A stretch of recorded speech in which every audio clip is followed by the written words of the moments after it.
चतुर्थ स्कंध चतुर्थ अध्याय।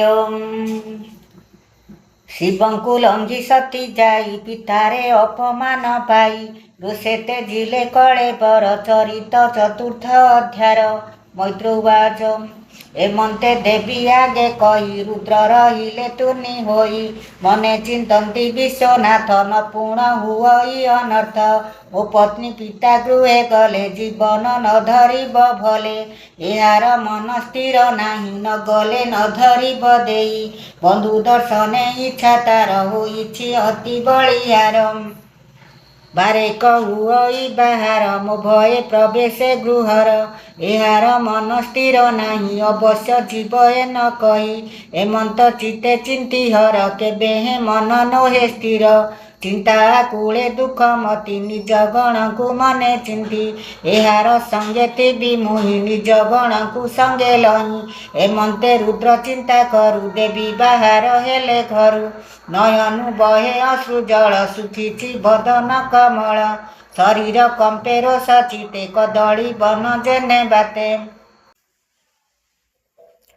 निश्वास बहे खर तर सुखिला सुरंग धर अधोबदने मन दुखी उठिले स्वामी को उपेखी सती चलते रोष भरे अबनी कंपे पाद भरे पिता भुवने देवी जानते केही नाहांती तांको साथे स्त्री स्वभाव मूढ़मती जेहर साधु जनपति स्नेहरे अर्ध अंग होई से सती तांकु लंघी जाई पिता भुवने देवी जानते पथे चलती गण जुथे शत सहस्र रुद्र गण निकटे मिलिले तक्षण सती को वृषभे बसाई सर्वे धाइले सज होई मुझी अंबिकार पछे मो कथा देख शीघ्र देखे एमंत रुद्र आगे कही नंदी चढ़िले गण लही अंबिका तुले नारी जुथे मिलिले उपाय न हस्ते कंदुक दर्पण अम्बुज श्वेतात पत्र श्वेत ध्वज व्यंजन पुष्पमाला घेनी संगीत गीत नाद ध्वनि दुंदुभि शंख वेणु नादे संगते चलिले आनंदे एमंते रुद्र गणे जाई यज्ञ देखिले दूरे रही धूम व्यापीछि यज्ञशाळे अशेष ऋषि विप्र मेळे विप्रंक संगे प्रजापति अनळे खेपन्ति आहुति यज्ञर भाण्ड नाना विधि जे भाण्डे जे द्रव्य प्रसिद्धि मंत्र आहुति होम बेळे सती मिलिले यज्ञशाळे सती चाहान्ते कोपचिते से यज्ञ थिले जे समस्ते सर्वे दक्षर भय पाई आदर न करिले केही भगिनी गणे माता तुले आदरे समीपे मिलिले प्रेमाश्रु कंठे भग्नि गण कूल करती जणे जण सोदरे स्नेह प्रश्न कले सर्वकुशल पचारिले उत्तम पूजा विधि द्रव्य समीपे आनी देले सर्व रत्न आसन बेगे आनी से प्रजापतिर घरणी सती समीपे आनी देले ता देखी सती कोप कले पितार अनादर देखी कोपे कंपही अश्रुमुखी जगे न देखी स्वामी भाग मने बसिला महाराग मोर ईश्वरे न गणिला बहेलन कर्म कला सभारे जेते लोक थिले सतींकी देखी न उठिले पिता अवज्ञा कर्म देखी कोपे कंपही अश्रुमुखी निज शरीर महातेजे निबारी भूत गण माझे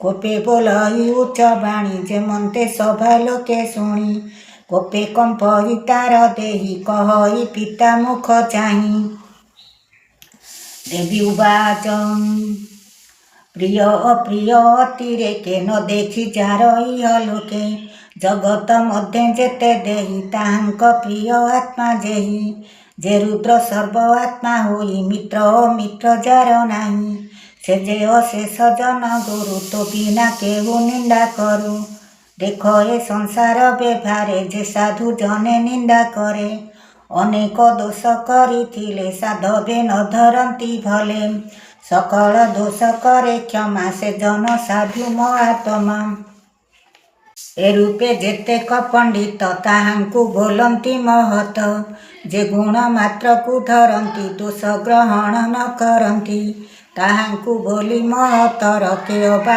अछंती अपर एमंत साधु प्रति तात ତୁ ପାପ କଳ୍ପିଲୁ ନିଶ୍ଚିନ୍ତ। ଅସାଧୁ ଜନ ପ୍ରାୟ ତୁହି ରୁଦ୍ର ବିଷୟ କୋପ ବହି। ଯେଣୁ ବୋଲାଉ ପ୍ରଜାପତି ସେ ଗର୍ବେ ନିନ୍ଦୁ ମୋର ପତି। ଏନୋ ହେ ମହତଙ୍କ କର୍ମ ଗର୍ବେ ହୋଇଲୁ ମତି ଭ୍ରମ। ଯେବେନି ଅକ୍ଷର ମୁଖରେ ପ୍ରସଙ୍ଗେ ଶିବ ନାମ ଧରେ। ଅଥବା ପଶେ ଶ୍ରୁତି ପତେ ପାପ ନାଶ କ୍ଷଣ ମାତ୍ରେ। ଯାହାର ନାମ ଏ ଜଗତେ ସର୍ବମଙ୍ଗଳ ବହୁମତେ। ତୋର ଜୀବନ ପାପ ସିନ୍ଧୁ ଅଶିବ ହୋଇ ଶିବ ନିନ୍ଦୁ। ଯାପାଦ ପଦ୍ମ ମଧୁ ଲୋଭେ ମହାନ୍ତ ଜନ ନିତ୍ୟ ସେବେ। କାମି କାମନା ସଭେ ଯାଉଁ ବିଶ୍ୱ ବାନ୍ଧବ ଅଟେ ଯେଉ। ସାଧୁ ମାନସ ଅଳି ବୃନ୍ଦ ବ୍ରହ୍ମା ଆନନ୍ଦ ମକରନ୍ଦ। ପାନାର୍ଥୀ ହୋଇ ସେବା କରେ ଯାହାର ଶ୍ରୀପାଦ ପଦ୍ମରେ। ତାହାରେ ଦ୍ରୋହ ଚିନ୍ତୁପିତ ଏକଥା ବଡ଼ ଆଚମ୍ବିତ।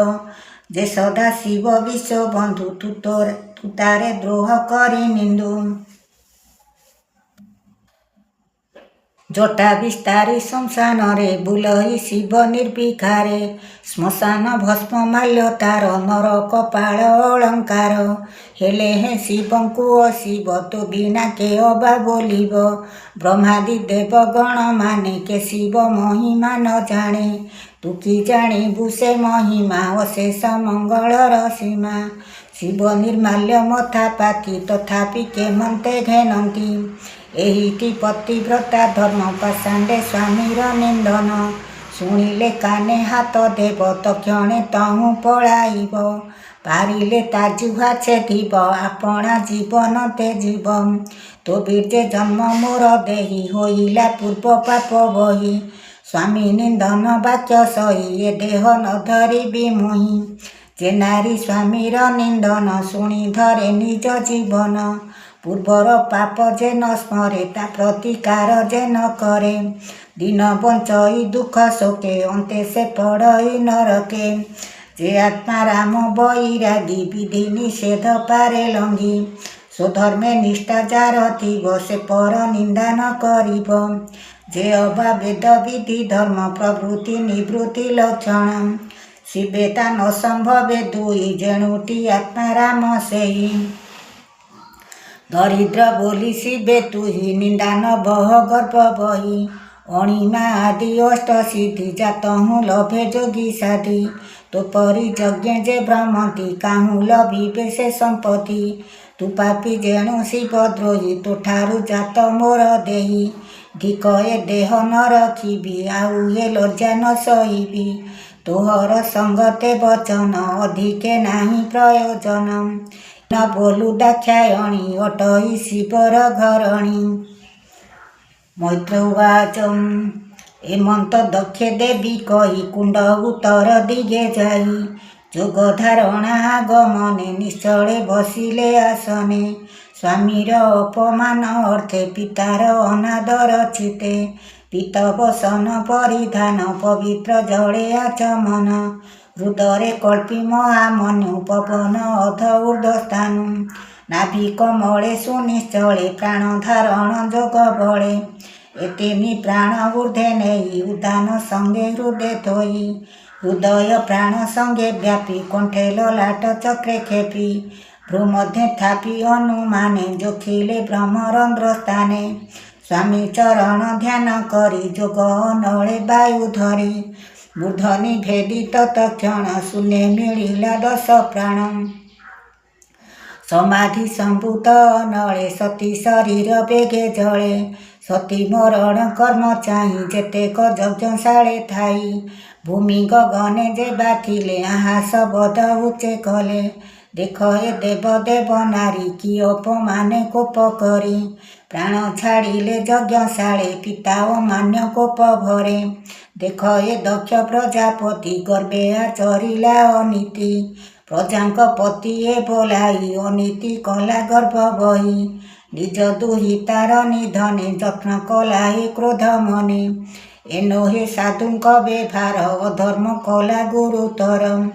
ଏମନ୍ତ ବାକ୍ୟ କହୁଁ ଜନେ ସତୀର ପ୍ରାଣ ଅବସାନେ। ସତୀ ମରଣ କଥା ଶୁଣି ନନ୍ଦିକେଶ୍ୱର ବୀରମଣି। ରୁଦ୍ରଗଣଙ୍କୁ ସଙ୍ଗେ ଲଇଁ ବେଗେ ଧାଇଁଲା ରୋଷ ବହି। विविध शस्त्र धरी करे मिलिला दक्ष यज्ञ घरे। ताहांकु देखि भृगु मुनि घृत आहुति करे घेनी। यज्ञ नाश जदु मन्त्रे कल्पिला अभिचार तन्त्रे। आहुति द्यन्ते अग्निकुण्डे निर्धूम सोम्न वर्ण पिण्डे। मन्त्रे मन्त्रित सोम पाई प्रचण्ड ब्रह्म तेज बही। भूनामरे देवगणे अनळु उठिले तक्षणे। ज्वलन्ता काष्ठ घेनी करे शत सहस्र कोप भरे। शबदे 10 दिग पुरी धाइले घोर नाद करी। तेणे भाजिले रुद्र सैनी ता देखि बेगे देव मुनि। धाइले शिवपुर मार्गे कहिले सदाशिव आगे। सती मरण कथा आदि कहिले सकल संपादी। से देव मुनिर चरणे आत्मार निस्तार कारणे। कृष्ण विषय भागवत कहि दास जगन्नाथ। चतुर्थ स्कंध सुधावाणी सुजने तर एहा शुणी। ओम नमो भगवते वासुदेवाय। इति श्रीमद्भागवते महापुराणे पारमहंस्यां संहितायां चतुर्थस्कन्धे सतीदेहोत्सर्गो नाम चतुर्थोऽध्याय। ओम नमो भगवते वासुदेवाय।